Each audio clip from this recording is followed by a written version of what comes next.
Now, this time of year, there's a lot of frivolity and fun, but also I think people get incredibly stressed. I know I share how I feel with you quite a bit on the show, and some people feel it even more than others and can have a really, really difficult time. So it's okay. It's okay. It's okay. It doesn't have to be all smiles and happy times. And one man who knows this and helps others through it is the brilliant Beano. You'll have heard Beano before on BBC Radio Newcastle. He's a fantastic character. He runs the RT project near Durham, which helps people who have very poor mental health and people who have got to a terrible point in their life where they think about suicide, and he helps them to live a full life. So it's something he's been through, or as you'll hear, continues to go through, and he uses art and creativity to help him and others, and he's been chatting to us more about RT Projects. RT Projects is a mental health organisation. My focus is on suicide intervention, because I've been pretty close myself, and I believe I can take those experiences and help other people. The way we do it is manifold. Mostly we give people a place that they can trust, which is safe. We give them hope, that's the main ingredient, and love, but that can take a long time, and some people stay with us for over a year. And what they do during that year is be introduced to art and all its wonderful, from music, poetry, painting. And most of them have never done art before, so they started on a journey of self-discovery and, well, a wonderful place where they can use their voice in various ways. Yeah, amazing. And as you say, this comes from a personal experience. Share whatever you want to share, but just tell us a little bit about your personal experience. Yeah, I like to share it because I was just talking earlier about the fact that I'm so old I wouldn't even discuss women's periods in public, and I certainly wouldn't have stood up and said, hey, I'm gay. And yet now there's still a taboo, and it's about suicide. I believe we need to talk about it, and I'm not any longer, and that's important, any longer ashamed of the fact that I was suicidal. I've tried to work out where it come from. It doesn't really matter. At the end of the day, I was in a really dark place, but I'm still here now, which proves that suicide isn't necessarily life-threatening. Well, it is life-threatening, but it doesn't necessarily end your life. I'm living proof of that. And that's so important. And I remember a really specific conversation with you, and it was just after we'd lost Lisa at BBC Radio Newcastle, and you were talking about hope, and those are the two words, just listening to you there very closely, love and hope. And people need to know that, because in very dark times, sometimes you can't see it. But I think people need to know, even if you can't see it, it's there. Yeah, it's a hard one. I always think the main ingredient is hope, and becoming suicidal, and not only suicidal, just struggling in general, that's the vulnerable bit. That's the bit that can go missing, the hope that there is no point, there is no way out of this. So you start to lose hope. And that's what we have to reinstall in people, that this thing isn't necessarily permanent. It's like falling off a horse. You need to get back on again. It's not an easy journey, and it's no good telling the people to sort themselves out. They need to gradually receive the support, care, and most importantly, the time. It can take a long time to get better. My relapse was a long, long time ago, and it's like it was yesterday for me. I still have to work on it every day. But for me, it's helping others that gives me, because I have a sense of worthlessness, which can often go alongside people who are struggling.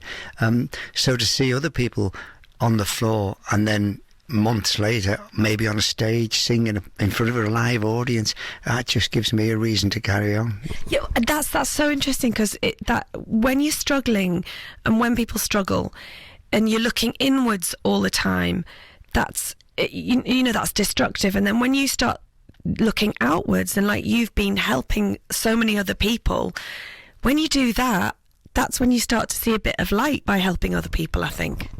Yeah, definitely. It gives me a focus, a reason to exist. But also, it's not giving up hope on people. The people we work with, they come in, they're usually referred in from other services or their GP or something. And sometimes, I never lose hope, but sometimes I think, wow, you've got a long journey ahead of you, and it can be hard and it can take a long time, but I never give up on anybody. And we've been going 14 years now, and we've not lost anybody, so that's amazing. It's fantastic, isn't it? Yeah. It makes me feel warm. Yeah, it makes me feel warm too. Just talk to us about art and creativity and singing, and what it can do for people, because So many people won't have done any of this since school, and that's if they were lucky enough to be in a school that did it. Yeah, it's a close story to myself again. I remember being in this sleeping bag in a flat with no electricity, no heating, and that was my final resting place to me for a while. But one day I crawled out of that sleeping bag and I painted a canvas white. It was a canvas, a very small canvas that I'd done many, many years ago, got ready to do a painting on it. And it was one of the things that was left undone. And for some reason, it kept coming into my head. So this day I got up and painted it white, and finding the paint and finding a brush, it was like a mammoth task. It took about 12 minutes. I know that because I wrote it down in a little book. And then the next day it played on my mind. So I had to get up and do more than 12 minutes. And I did 20 minutes, and gradually over a long period I did more and more hours, minutes each day, till eventually I did an 8-hour day, and I was still getting back in my sleeping bag. I don't remember what I was eating, to be honest, but I must have been. But yeah, so I thought when I got better, as I call it, that art had saved my life. I realise now it's not just art, but it is a wonderful opportunity for people to open up a world. I mean, there's one lad we work with, and he's written us a little letter. We get loads of these beautiful words. He says, thank you for that place in my mind that nobody else can touch, that I have full control over, and that is art. So art is yours. It can be whatever you want it to be. It's your language. You can say things through art that you wouldn't dream of saying through words. Yeah. So it is a magical thing, yeah. And I think it's different as well, because we talk about mindfulness on the show quite a bit, and like, you know, meditation and all these things. Now I'm not very good at the meditation thing. I can't do it because I find my mind quite difficult to control, so I can't do it. And this is, but I also love talking about practical things that can make people feel better. And it is a practical thing that can make you feel better, isn't it? Art is, it's just a practical moment, whether you're drawing a picture or singing a song. Yeah, I think there's lots of different ways that mental health can be improved, and there's like gardening for mental health, there's going to the gym, and each different one suits different people. But for me, the art one, it taps into our very soul, our nature. When we were children, we drew on the walls, probably with unpleasant materials, but we all expressed ourselves, and then somewhere along the line, usually I think a teacher says that's rubbish, and you lose all faith, you lose all confidence, because people think that art is drawing. But it isn't. It's just sharing ideas, concepts and emotions. So I think you can do it at home. You can do it at any age. You can do it from any culture, any faith, there are no barriers. It's in all of us. So you can take a sketchbook on the bus. When people come along to RT, we usually give them a sketchbook to start with. And then they can write down what they're thinking and feeling in that if they want to. They don't have to show it to anybody. Or they can get it out on a bus when they're having a panic attack and draw the people on the bus. So it's like art is a tool that you have with you all the time that doesn't cost much. He's great, isn't he? His name's Beano. He's from RT Projects, just outside of Durham. We've got more from Beano to come, and great music from One Republic and E17. I woke up this morning and the sun was close my eyes and I slipped away. Today is brilliant. One of my guests, we've had some great guests on today.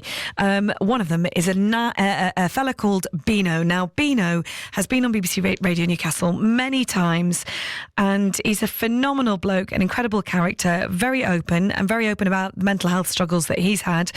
And he has gone on to really, really help so many people. And he is in the business of suicide prevention and helping people when they're at that terrible point in their lives. He started something along with a few others called RT Projects. They use art and creativity to help other people and also to help themselves as well. So I chatted to Beano about that, because Christmas can be a really difficult time for people.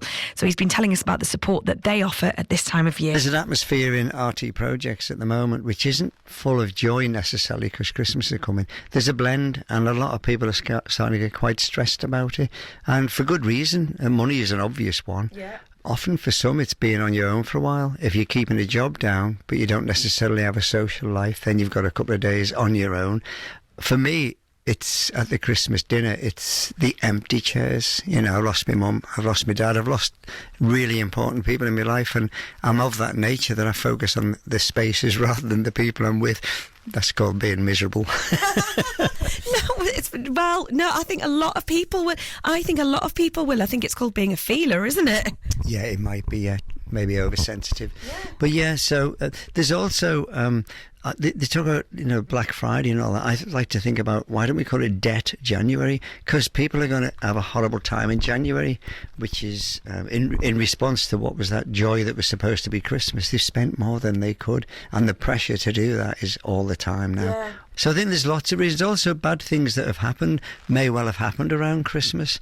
It sounds odd to some people, but families can be the trigger of bad emotions. Of course, for lots of people. But you're obliged to go and see them, aren't you? So yeah, I don't think it's necessarily a positive time for everybody. Let's talk about what people can do, little ideas that you've got that people might be able to do to have a better time.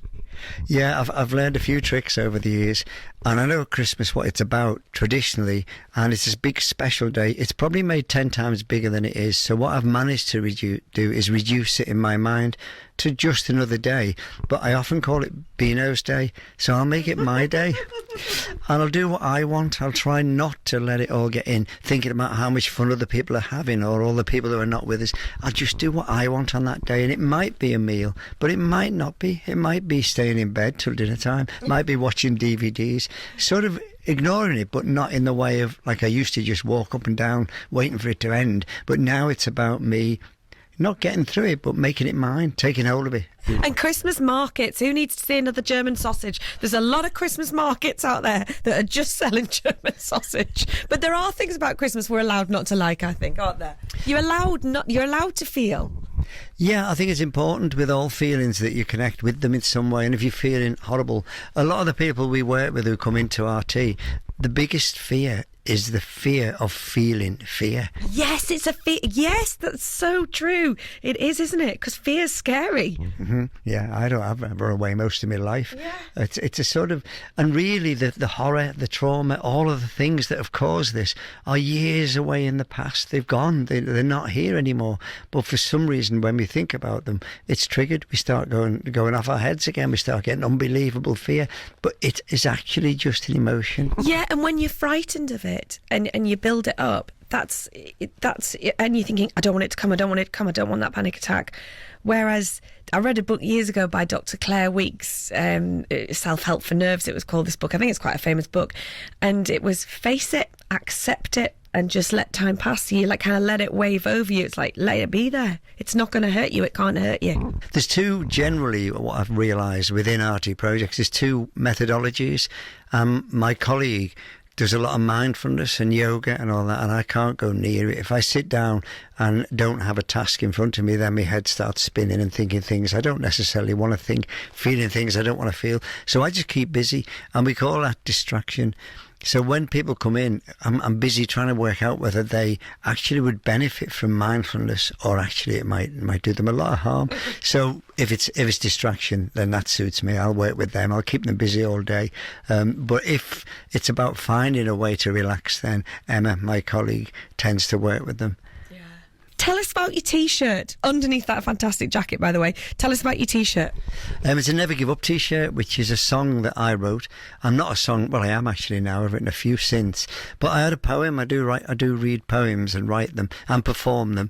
And one of them was, I thought, do you know what? We're working with people, about, I think, 50, 60 people a week at the moment.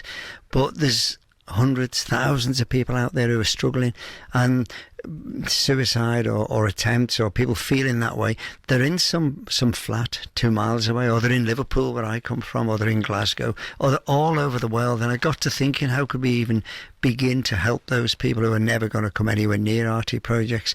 So I wrote this poem about what it feels like to be suicidal. And then there's another verse which is, well, maybe what if you reach out? And then the possibility of it all being our society's responsibility as well as individuals. And another bloke basically said it needs to be a song. So I worked with a local musician called Steve Pledger. He's a beautiful, passionate singer and a guitarist. And we created this thing called Never Give Up. So every year now we put on a concert with that song in it. and the power of poetry. So tell us about your poem. Go on, Beano. I did say before I come on, can I read this? And I don't know whether I should, because it's... Okay, so winter, I'm not so bad now, I'm working it out, but there was once, I lived in a little terraced house, and it was on a slight slope, and if it snowed, I couldn't get the car out, which meant I couldn't go to work, which meant I had to work from home, which is now quite common since COVID. But this time, I think it might have been the Beast from the East, it was a few years ago, and it basically got thicker and thicker, and snow for a lot of people, I mean, I like it on Christmas cards, but for me it becomes a prison. Half the things I want to do I can't do, and I can't get out, and I got up every morning and looked out, and the snow was still there, and it was getting bleaker and bleaker, and my mood was going down, and I entered a really deep depression which lasted for a long time. But it's one of those times that you can discover creativity in poetry. So I wrote a poem about the snow and being snowed in. Beano, thank you so much for coming in. If people want to find out more and find out more about you, just tell us where they can find you. Everything you'll need is on RT Projects. It's www.rtprojects.org.uk.